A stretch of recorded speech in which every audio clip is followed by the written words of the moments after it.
this is what makes the GOAT conversation so difficult. I'm not saying Aaron Rodgers played great last night. There were some missed throws. Even the very last throw on fourth down, in which he was under duress, you felt like he could have stepped in and thrown it better or run for the first down on 4th and 4. Probably could have. There was a little bit of white flag waved by the Packers, who had an untimely fumble by their running back to once again take them off schedule and put them behind a team on the road, much like last week when Ty Montgomery fumbled when they were down 2 points late in the game.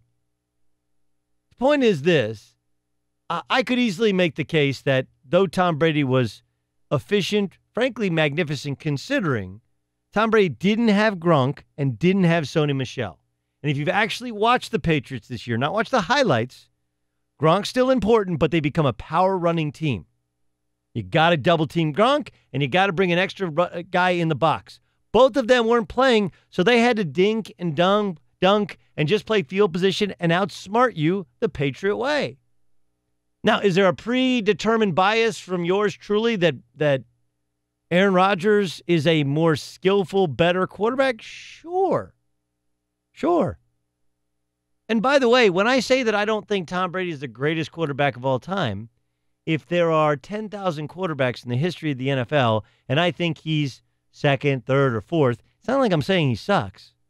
It's just I'm saying I think Aaron Rodgers is better. Now, part of me is being brought around to the idea of sport. The reason we play sports is to see who wins and who loses, right? Not who looks better doing it. It's better to win ugly than lose pretty. But if you watched last night's game and the things that Aaron Rodgers can do and the way in which he can elevate teammates, you start to say to yourself, well, one guy throws the ball better than the other guy. One guy's more mobile than the other guy. One guy's always having to kind of make things up on the fly. And it's hard for us to tell, like, wait, is he supposed to be running around, or is he running around because he's always under pressure? Is he always under pressure because he's running around? Or is he running around and always under pressure because his offensive line stinks? Or his wide receivers can't get open?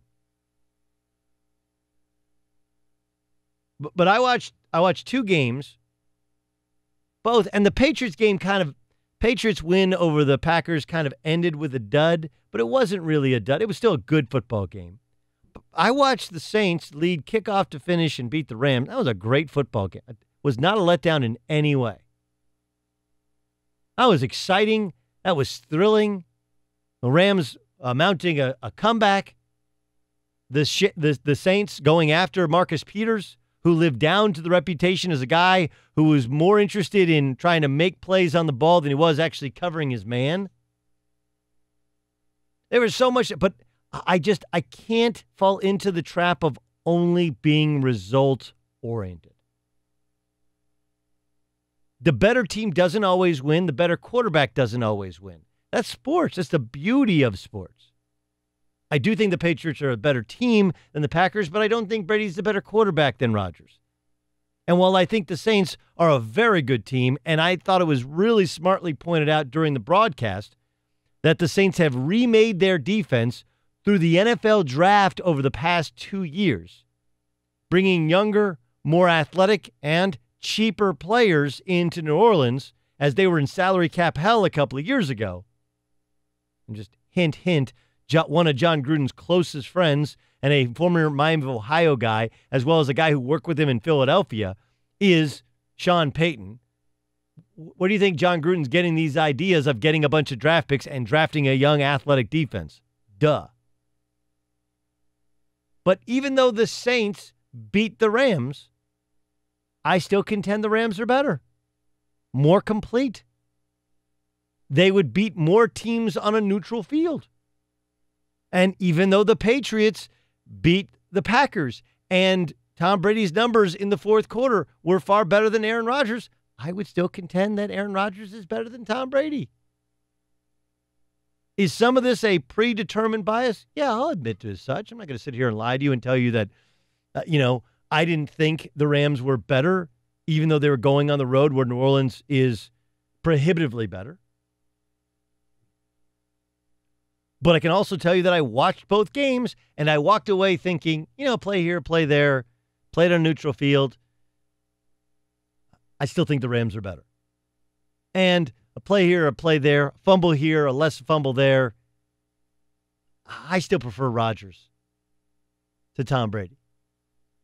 And just like I'm not saying Tom Brady sucks, calling him the second or third, I think Joe Montana's right there in the greatest quarterbacks I've ever seen play the sport of football. I'm not sitting here telling you the Saints aren't one of the 2 or 3 best teams in the NFL. I just think that if you make me choose between the Saints and the Rams, I'm going to take the Rams. I'm going to take the Rams. Saints have a really difficult, and just like the Saints may lose this week to the Bengals because the Bengals were off and the Saints played arguably the game of the year in the NFL or one of the games of the year in the NFL at home and expended a ton of energy. That doesn't make me think that the Bengals are then better than the Saints. It's not all about the results.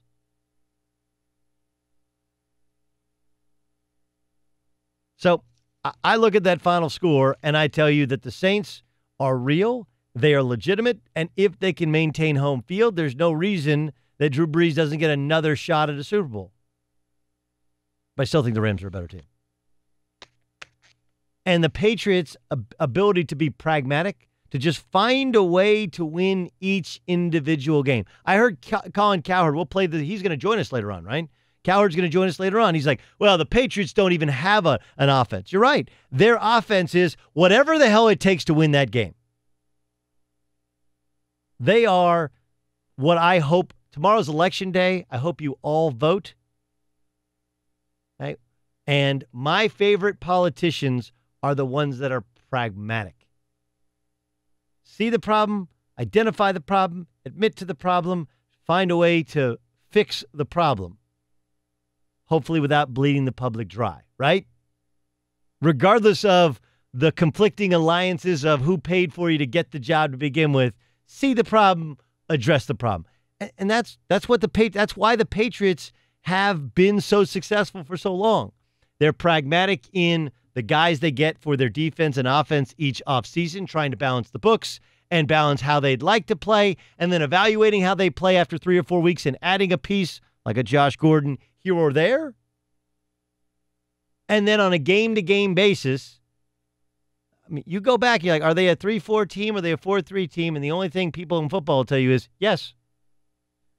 They're whatever the hell their personnel says they should be based upon the team that they're playing.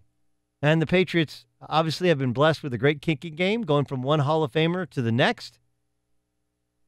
They've obviously been very fortunate to have Tom Brady, who's only been hurt one time. They've put a bunch of money into protecting Tom Brady.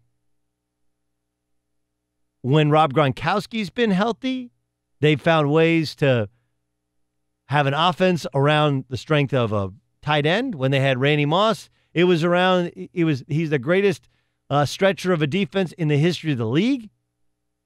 So they found a way to make it work based upon their personnel. That's their style. And whether it feels like when you play your old man in the driveway, right? He backs you down. He's got an ugly game. He throws in left-hand hook shots. He's not athletic, not fast, not in shape. But you know what? Just gets enough buckets. So at the end of the game, he's got 11 and you got 9, and he's got bragging rights.